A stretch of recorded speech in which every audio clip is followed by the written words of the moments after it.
Team Tennis, très heureuse de vous retrouver et bonne année 2025 surtout. Vous êtes dans Retour Gagnant, votre rendez-vous de tennis sur Eurosport, sur l'application Max désormais en 2025. Et pour bien démarrer cette année, Nicolas Mahut est sur le court avec nous. Salut Nico. Salut Anne, bonne année à vous. Romain. Salut. Romain Bouchenot sur le court pour partager cette première de 2025, deuxième saison pour Retour Gagnant. On est toujours là et ça promet puisqu'il y a plein de belles choses dont on va vous parler.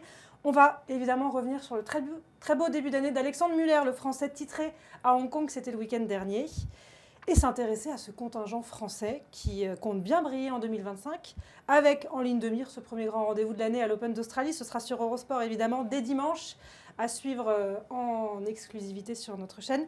Novak Djokovic est arrivé à Melbourne, il est très attendu avec son nouveau coach Andy Murray, et on va se demander s'il fait toujours partie des favoris, le Joker qui a remporté 10 fois cet Open d'Australie, on le rappelle.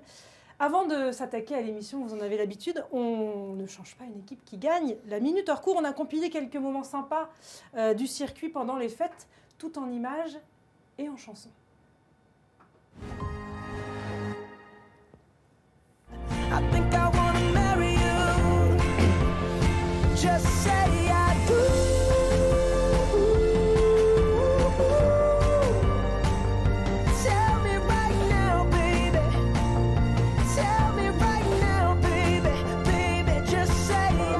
Riding on those open sleigh. Hey!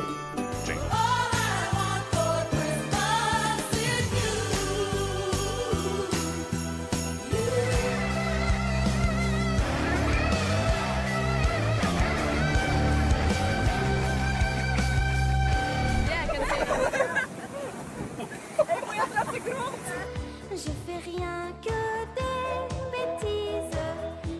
bêtises quand t'es pas là. Awful or it felt bad? It felt bad.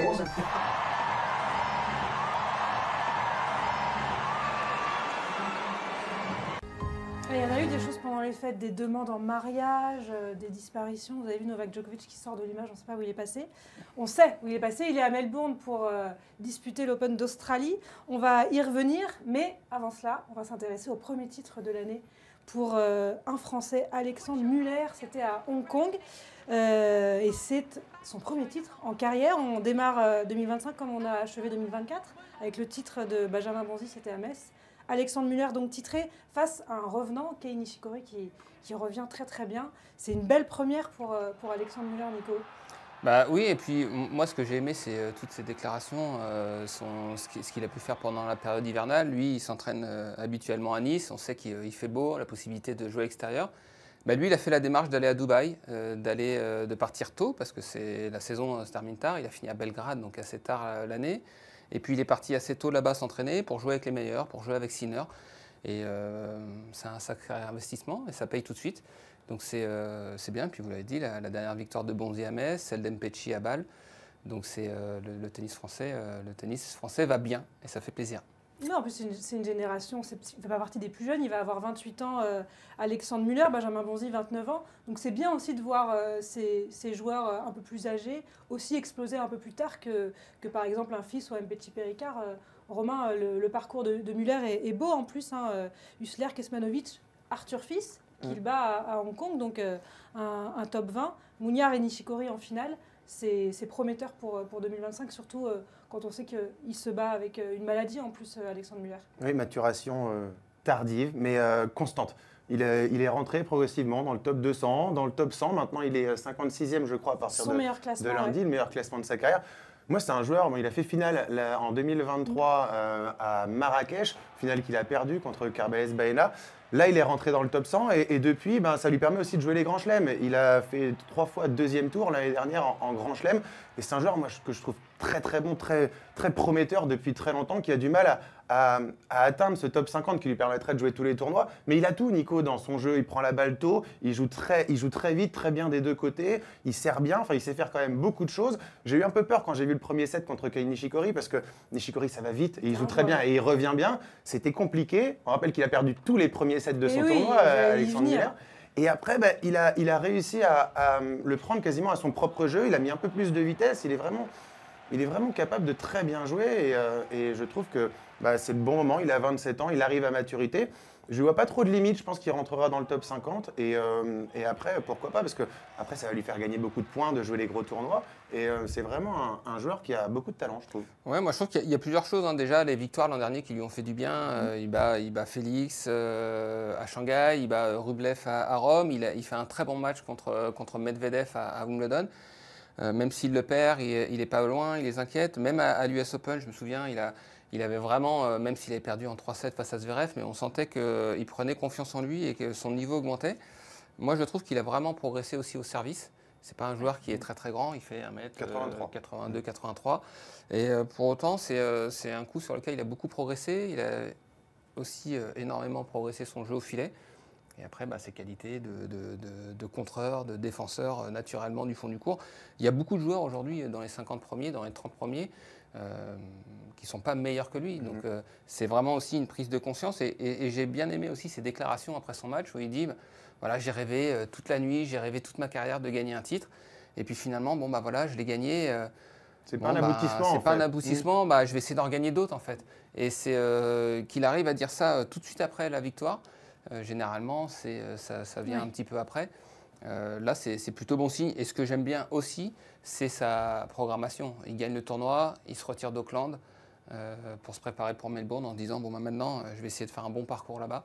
Il faudra éviter de perdre à chaque fois les 2 premiers sets en Grand Chelem pour aller s'imposer parce que ça va être fatigant. Ouais, il est devenu le 3e joueur de l'Air Open à remporter un trophée en ayant perdu systématiquement le premier set, après Arthur Ashe et Alexander Bublik. Bublik l'an dernier à Montpellier, ouais. Donc, c'est le quatrième Français à gagner le premier tournoi de l'année aussi. Donc c'est une performance quand même qui arrive assez peu souvent. Donc mais dans les dernières années, avant l'Open d'Australie, Richard Gasquet avait gagné à Auckland, Gaël Monfils en 2022 avait gagné à Adélaïde, je crois. Donc les Français aiment bien cette période de préparation. Ils aiment bien démarrer les saisons au soleil. Il nous a répondu, Alexandre Muller.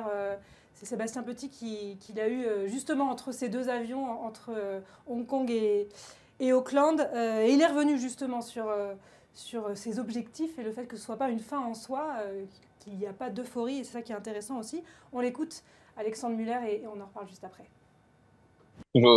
Toujours là. Non, voilà, ça a été une super semaine pour moi. Souvent, quand on regarde un peu les résultats, de temps en temps, il y a des histoires où quand on est lucky loser ou quand on sauve des balles de match, et les joueurs vont très loin dans le tournoi. Donc c'est vrai qu'au deuxième tour, quand je sauve 2 balles de match après un long combat de 3h30, on se dit pourquoi pas moi, pourquoi pas cette semaine. Donc voilà, je reviens un peu de nulle part, tu sauves des balles de match et après tu vas au bout. Donc voilà, c'est ce qui s'est passé. C'est top. Je suis resté bien calme pendant les matchs. Il y a des moments où, comme tout le monde, je peux un peu plus être nerveux ou m'exciter sur le terrain. Là, pendant toute la semaine, j'ai réussi à être calme, même quand ça tournait pas en ma faveur. Donc c'est sûr que c'est une grande satisfaction. Ouais. Si on regarde les matchs, j'ai quand même beaucoup couru. J'ai ramené beaucoup de balles, mais c'est vrai que j'avais des bonnes stats quand j'allais au filet. Donc voilà. En tout cas, c'était pas prévu. J'y allais parce que je devais y aller sur les points, sur les balles qui le permettaient. J'étais très content sur le coup, mais voilà. Après, on passe direct un peu à autre chose parce que voilà, au tennis, les semaines s'enchaînent.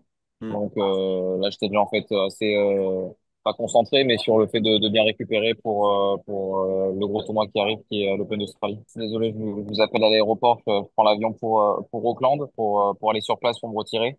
Parce que bon, il y a des règles un peu différentes. Si on va pas sur place, on peut prendre des amendes, etc. Donc vu que j'ai un petit peu de temps et que j'avais déjà tous mes avions de réservés, je vais là-bas sur place. Je vais me retirer à Auckland et le lendemain, je pars à Melbourne pour me préparer. Pour l'instant, dans ma carrière, j'ai jamais dépassé le deuxième tour, donc forcément l'objectif c'est d'aller plus loin déjà que le deuxième tour et puis après faire match par match. Par l'Open d'Australie, j'ai gagné tous mes premiers tours en Grand Chelem l'année dernière, donc j'ai juste perdu en ayant balle de match contre Grenier à l'Open d'Australie et après perdu contre on va dire des cadors, Medvedev, Zverev. Donc voilà, ça sera juste à moi de réussir à élever mon niveau de jeu, peu importe contre qui je joue, et puis on verra bien comment ça se passe.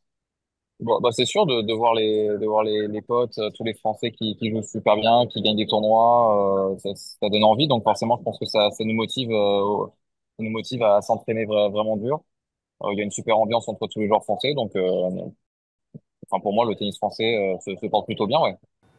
Et oui, on est d'accord avec lui, il se porte plutôt bien. C'est intéressant ce qu'il dit sur l'enchaînement, c'est le plus dur qui commence maintenant, et c'est de trouver une régularité dans ses gros résultats. Il y a l'Open d'Australie qui est un grand rendez-vous, il n'a jamais dépassé le deuxième tour.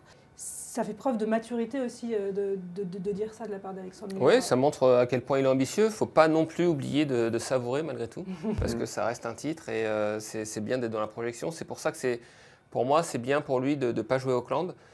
Idéalement, ça aurait été même presque mieux d'aller directement à Melbourne. Alors oui, il a expliqué, comme le tableau était déjà sorti, s'il se retirait, il allait prendre une amende, etc. Avec le voyage, je pense que ça aurait été même préférable de payer l'amende, d'aller directement à Melbourne. Mais bon, déjà, il s'est retiré, il va se concentrer, c'est déjà bien. Mais qu'il n'oublie pas non plus de profiter aussi un petit peu, parce que c'était long pour lui. Je pense qu'à un moment donné, il s'est aussi posé la question, il a douté sur sa capacité à gagner, à remporter des titres. Donc voilà, c'est bien, il faut être ambitieux, mais il faut aussi savourer, pas longtemps, mais il faut savoir savourer. Et puis le premier en appelle d'autres, normalement, et c'est tout ce qu'on souhaite. Pas toujours, hein, mais en tout cas, on lui souhaite. Il a tout, il a vraiment tout pour en gagner d'autres. Il est ambitieux, il est en forme physiquement, il progresse, donc il n'y a aucune raison. Et il a parlé de cette émulation au sein du clan français, avec les beaux résultats de nos Bleus fin 2024 et donc là début 2025. C'est le deuxième thème qu'on va aborder. Ils sont 12 dans le top 100 en classement ATP. Hein.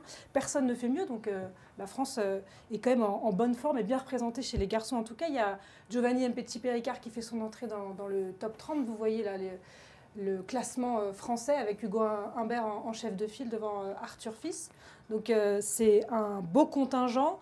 Il n'y a pas forcément les résultats espérés en Grand Chelem depuis quelques années, mais on est très, très gourmand en France. Ça va être une saison importante pour les Français qui ont brillé en 2024. C'est la saison d'après de la confirmation et de la progression aussi pour des joueurs comme Mpetshi-Perricard qu'on attend. On l'a vu plutôt bien jouer à Brisbane la semaine dernière aussi, Romain. Demi-finale, oui, on aurait pu avoir 2 Français en finale lors de la première semaine, mais oui on l'attend, Giovanni Mpetshi, il a l'air très en forme, bien physiquement. Je trouve qu'il est encore en phase de progression, il se déplace mieux que l'année dernière, en tout cas qu'en début d'année dernière, on l'a vu à la fin de la saison. Je l'ai trouvé bon, après il a eu un duel de serveurs face à Reilly Opelka, c'est très compliqué de s'imposer, on l'a vu avec Novak Djokovic, on en parlera peut-être après. Mais oui, on attend ces joueurs-là, des joueurs qui n'ont pas forcément des points à défendre. Moi j'ai un peu peur pour c'est Arthur Cazaux, qui lui a été en 8e de finale et qui a beaucoup de points à défendre sur ce tournoi, en espérant que ça se passe bien. On va attendre le tableau aussi qui sortira vendredi, c'est hyper important, on parle d'Alexandre Muller. Ça dépend, s'il joue à un top 10, ce sera plus compliqué de performer. Donc, il faut attendre les tableaux, mais oui, c'est génial. Ça fait quand même assez longtemps que dans le top 100, on a un contingent français qui est le plus important par rapport à tous les autres pays. Donc oui, il se porte très bien, moi je trouve, le tennis français. On a plein de choses à voir. C'est génial ce début de saison avec l'Open d'Australie. On aura plein de Français dans le tableau et ouais, ça va être sympa. C'est important de bien démarrer ces saisons-là, Nico, avec... On a toujours envie de bien démarrer, mais certains vont très bien jouer. Non, c'est toujours mieux de démarrer, mais on l'a vu l'an dernier avec Arthur Cazaux qui avait fait un début de saison incroyable en gagnant Nouméa, en faisant 8e à l'Open d'Australie, et puis après qui avait eu des pépins de santé et des blessures.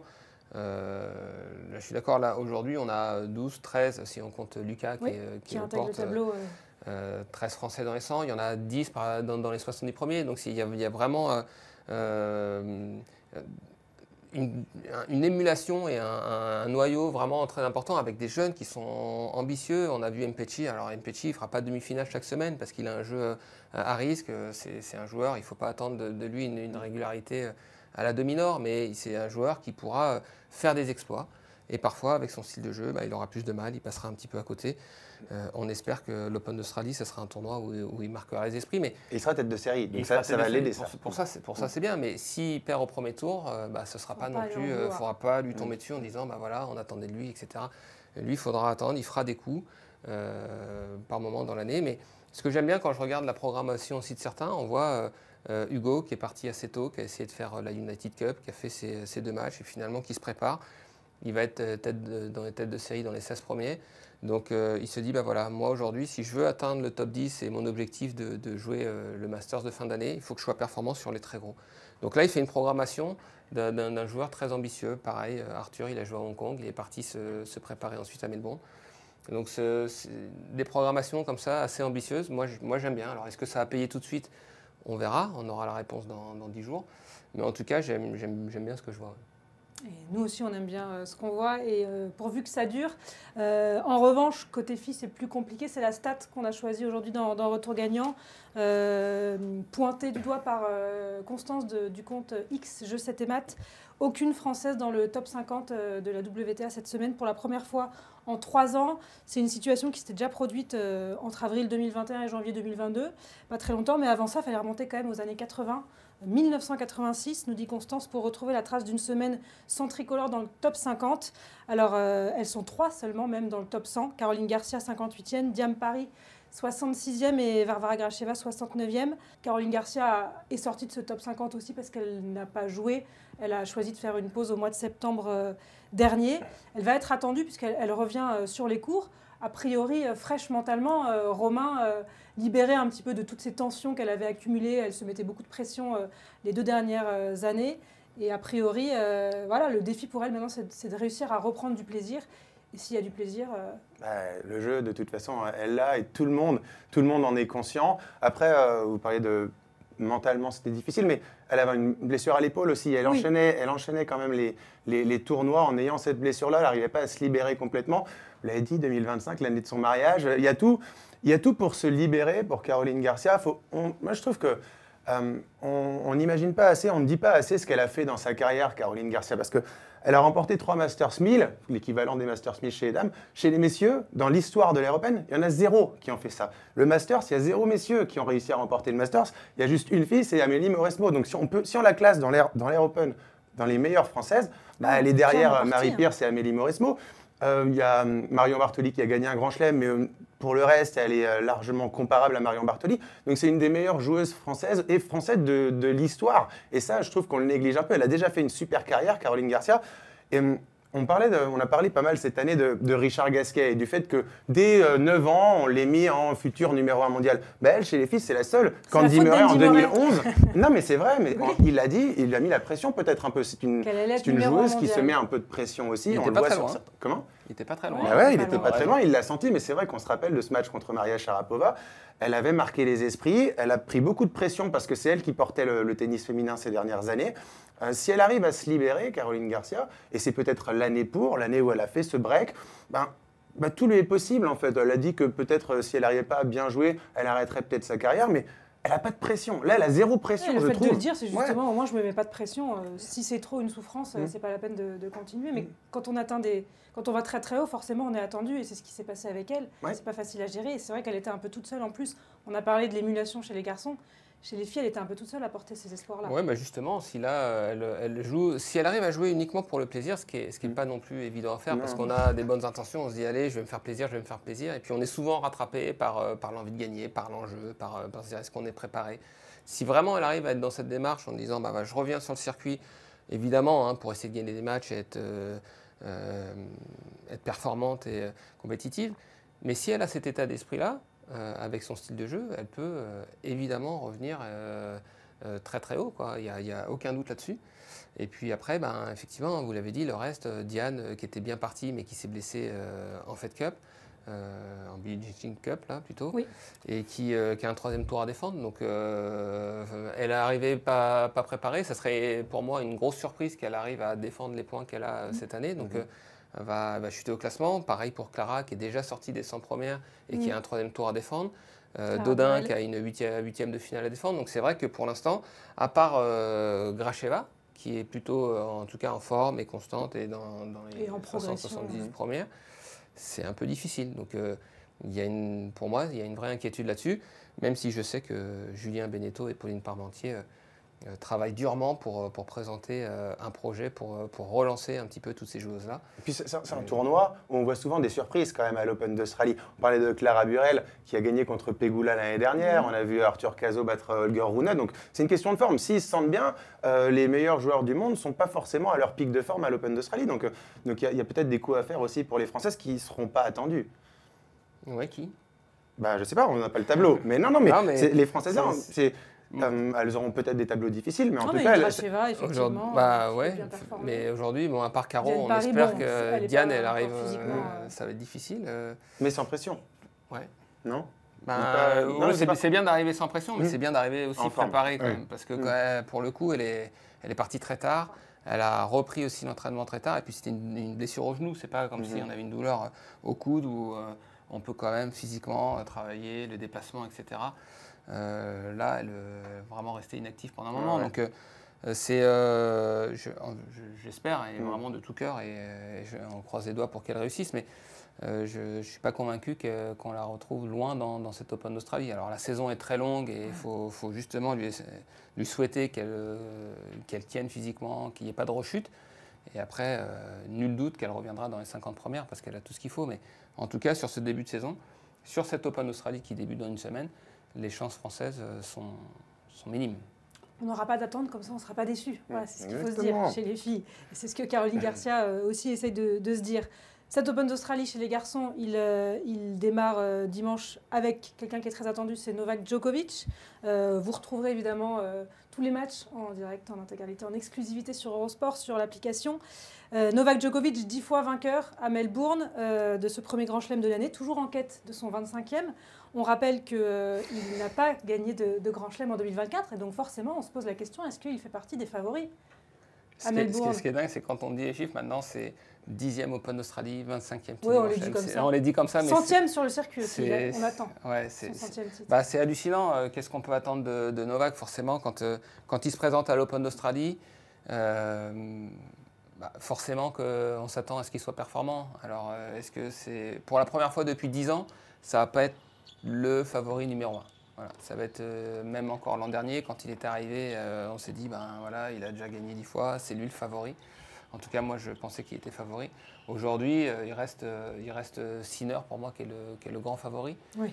Un petit peu en dessous, Alcaraz, et après, Alcaraz et Zverev, et ensuite, je mets juste là. La difficulté de Novak aujourd'hui avec son classement, c'est que potentiellement, il peut affronter Sinner en quart de finale, Alcaraz en demi-finale et Zverev en finale, suivant comment il est situé dans le tableau. Et là, c'est malgré tout difficile parce que l'an dernier, il a disputé 10 tournois simplement. Il fait partie c'est un des seuls favoris à avoir disputé un tournoi en ce début d'année. Je crois que Zverev, il a quand même disputé la United Cup. Oui. Mais Medvedev n'a pas joué, Alcaraz, Sinner n'ont pas joué parce qu'ils ont fini tard. Donc il essaye d'avoir un petit peu de repères, mais malgré tout, son dernier match était Shanghai et il a très peu joué l'an dernier. Donc il y a malgré tout des incertitudes autour de Novak, mais c'est un tel champion, et puis il l'a dit déjà depuis plusieurs années, il se prépare pour les grands chelems de manière différente que sur les autres tournois. Là, on a vu Murray arriver et être à ses côtés. Il a encore une semaine pour se préparer, et puis la première semaine suivant son tableau pour monter en puissance. Donc oui, il faudra compter sur lui pour jouer les premiers rôles. S'il est là, c'est parce qu'il ambitionne d'aller remporter ce 25e. On a revu son parcours en Grand Chelem. Demi-finale donc à l'Open d'Australie, il avait été battu par Yannick Sinner en 4-7. Un quart à Roland-Garros, forfait, face à Casper Ruud. La finale de Wimbledon, où il n'a pas trop existé. On rappelle qu'il revenait d'une opération. Et puis ce troisième tour, surprise face à Alexei Popyrin, le bientôt jeune marié en 4-7, c'était au troisième tour. On va revoir, avant de continuer à parler de Novak, pour se faire un petit plaisir, le top 10 des moments les plus fous, drôles, des plus beaux points de Novak Djokovic à Melbourne, puisque c'est quand même lui qui l'a remporté le plus de fois.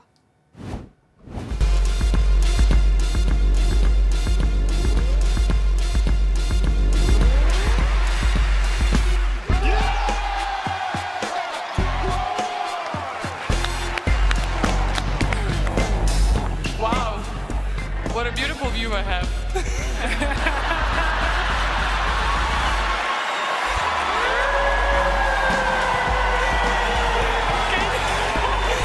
Can you zoom in, please?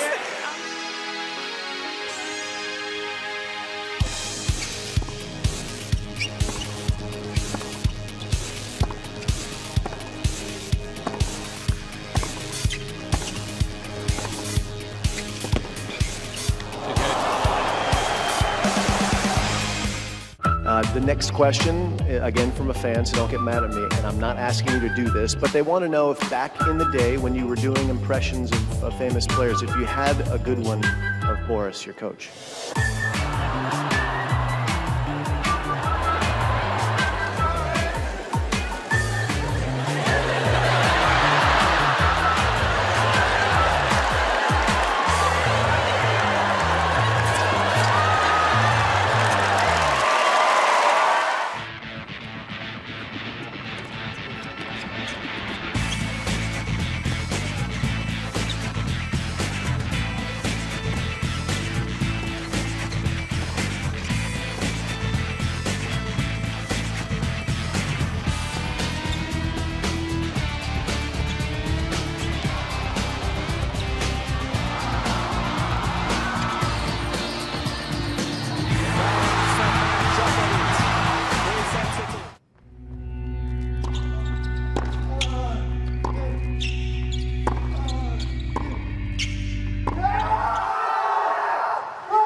set a match, Djokovic.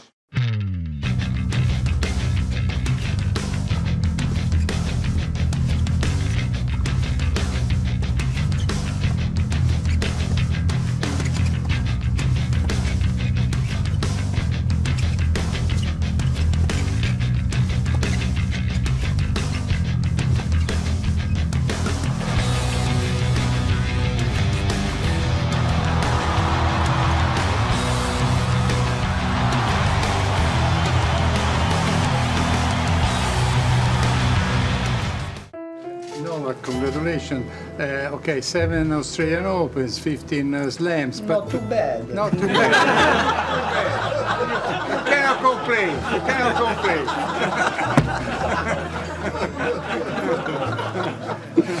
Sorry, but you're always like, okay, man. Yeah, that's fine. Niente particolare.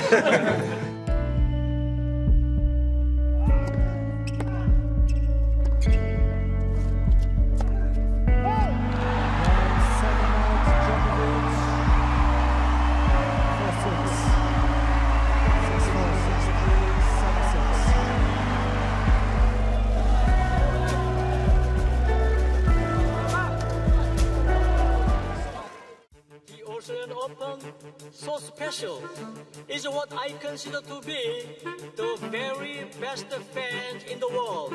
What an epic match to mark the 100th anniversary of the men's singles championship at the Australian Open. The longest match ever in Australian Open history, an ending that simply couldn't be determined until the very end. I'd like to thank our Tennis Australia team.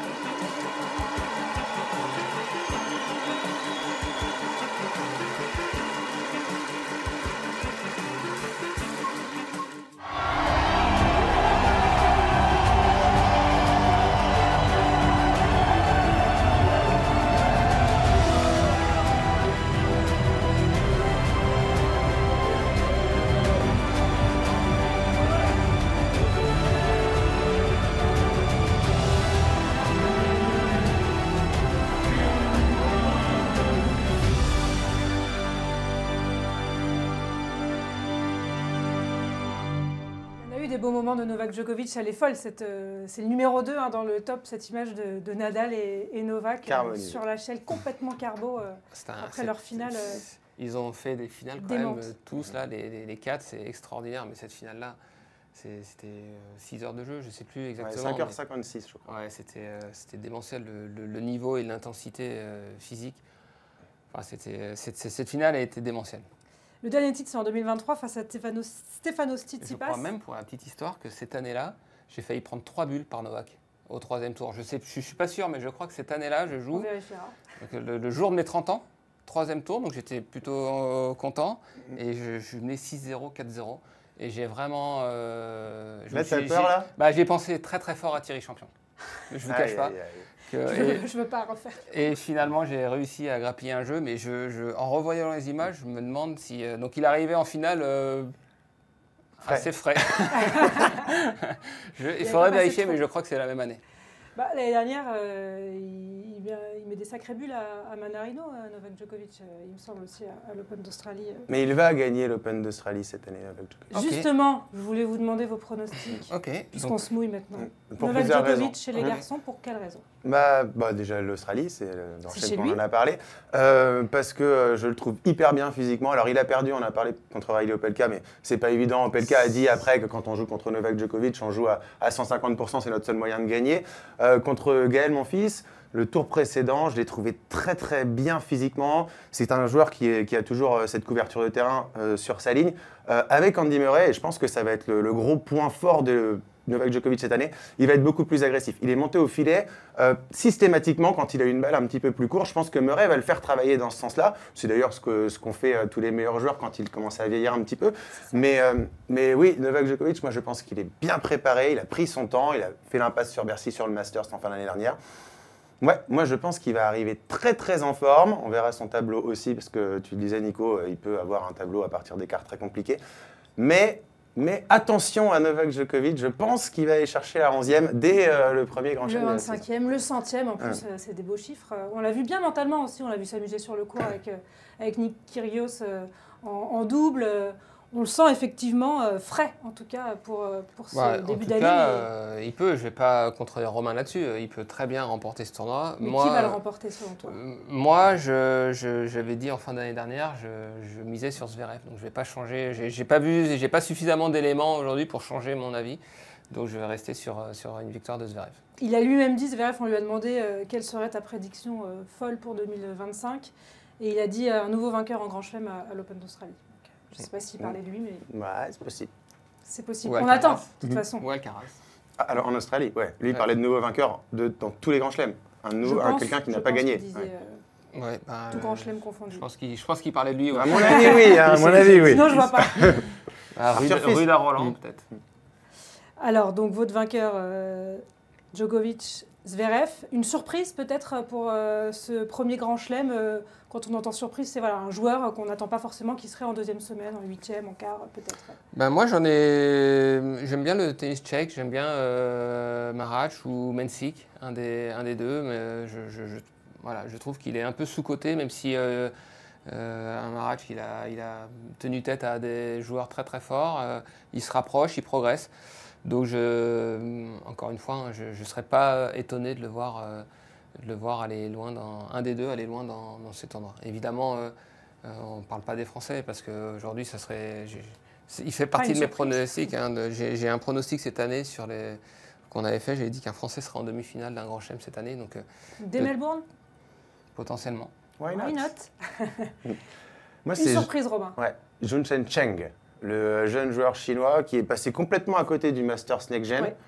Mais j'ai l'impression qu'il n'avait pas envie de jouer. Mais par contre, là, je l'ai trouvé très très bon à Hong Kong. Alors, il abandonne de manière très bizarre face à Kei Nishikori en demi-finale, alors qu'il domine, je trouve, Kei Nishikori. Et il arrête en disant qu'il n'est pas bien. Il fait même une interview. Il envoie des brassards et il fait une interview. Enfin, comme s'il avait gagné. Ouais, c'est très bizarre sur le court. Mais je trouve qu'il joue très très bien. Il est très offensif. Moi, je pense que ça peut être la surprise. Alors, j'ai mon petit Joao Fonseca aussi, j'ai envie d'en parler. Il a passé le premier tour des qualifs, parce qu'on est mardi, c'était ce matin. S'il arrive à se qualifier, oui, en tout cas, il faudra le suivre toute la saison. Il va être à surveiller, ça c'est sûr. Ouais, je le trouve très très bon également. Ouais. Extraordinaire. Enfin, Masters Next Gen, il a explosé l'an dernier, en début d'année, à Rio. Oui. Et il faudra faire attention parce que les Français affrontent le Brésil en Coupe Davis juste après. Tout à fait. Et une partie de la sélection est sortie d'ailleurs. Sur le Next Gen, il est dans les mêmes temps de passage qu'Alcaraz et Sinner. Sinner a gagné à 18 ans et 2 mois. Alcaraz à 18 ans et 6 mois. Lui, il a gagné à 18 ans et 3 mois en gagnant tous ses matchs. Il a été assez exceptionnel. Il est déjà physiquement bien formé. Il n'a pas besoin de travailler physiquement. Il a déjà un corps de joueur de 25 ans. Il est offensif, il sait tout faire. Il va falloir vraiment le surveiller de très près et j'espère qu'il va réussir à se qualifier pour le premier tour de l'Open d'Australie. Il a remporté le Masters Next Gen, Joao Fonseca, à Jeddah au mois de décembre et le Challenger de Canberra en début d'année, où il a écrasé la concurrence en plus. Il arrive frais, donc peut-être s'il sort des qualifications, à l'heure où on en parle évidemment, il y est encore. Il a remporté son premier match, tu l'as dit. Donc ce sera un des joueurs à surveiller. Seb Petit me dit dans l'oreillette que je n'ai pas que c'était bien 6-0, 6-1, 6-1 contre Djoko en 2012. Ouais, je me souviens du 6-0, 4-0. Vous savez quoi? Vous vous souvenez même pas de ce match-là. Alors que si j'avais pris 3 bulles, tout le monde s'en souvient. Alors finalement, que tu es passé à côté. Non, mais moi ça m'arrange. Ça m'arrange de ne pas succéder à Thierry Champion. C'est quand même mieux. Et une prédiction pour les femmes avant de se quitter. Vainqueur femme pour vous. J'aimerais bien Coco Gauff.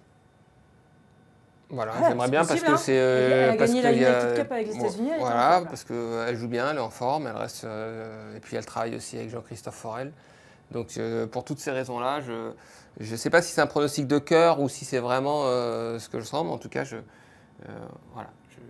Coco Gauff, ça Ça se tient, ça fait partie des... Moi, j'aimerais bien voir bien jouer Naomi Osaka. Alors, elle a arrêté pour les problèmes aux abdominaux. Elle a joué contre Clara Tauson. Elle a gagné le premier set. Elle a abandonné sur son tournoi de début de saison. Je trouve qu'elle revient bien. Elle a fait des coups. Elle a failli battre Swiatek l'année dernière à Roland-Garros. Elle était en finale, là, Osaka. En demi, je crois qu'elle a abandonné en demi-finale. Mais elle a dit que c'était pas trop grave. Je crois qu'elle vient de se séparer. J'ai vu un truc aujourd'hui ou hier, en tout cas. C'était peut-être aussi mental, son abandon. Moi, je la trouve assez extraordinaire. Elle revient, elle joue très bien. Elle n'a rien à envier en puissance à une Sabalenka, par exemple. Donc, si elle arrive à être bien physiquement, moi, je pense qu'elle peut déjà faire une grosse saison. Il faut voir dès l'Open d'Australie, pas sûr, mais oui, Naomi Osaka. Mais ça ferait du bien au tennis féminin d'avoir Osaka revenir et disputer les premiers rôles à Sabalenka. Parce que derrière Swiatek qui a 5 grands chelems, elle en a 4.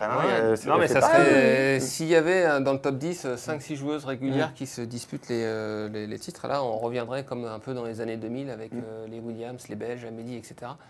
Ça serait une très très bonne nouvelle. Une de plus, parce que là, c'est vrai que c'est pas mal. Elle commence à s'installer. Ouais, mais là, ça serait vraiment une vraie densité avec des styles de jeu un peu différents. Ça serait une très bonne nouvelle pour le tennis féminin. Son match face à Swiatek à Roland-Garros l'année dernière, en tout cas, a été plein de promesses. Ouais. Ça avait été une superbe bataille, on espère. Donc Djokovic, Osaka et Gauff, Zverev pour les prédictions. C'est enregistré, c'est en boîte. Rendez-vous dans 15 jours. On va se quitter là-dessus. Merci à Seb Petit en régie, à Quentin Guichard, à Nolwenn Bigouin, Romain Kurtz pour l'aide sur cette émission. Rendez-vous dès dimanche sur Eurosport, bien sûr, pour le démarrage de l'Open d'Australie avec toute notre équipe autour d'Olivier Canton pour Eurosport Tennis Club tous les jours. Il y a les finales samedi aussi.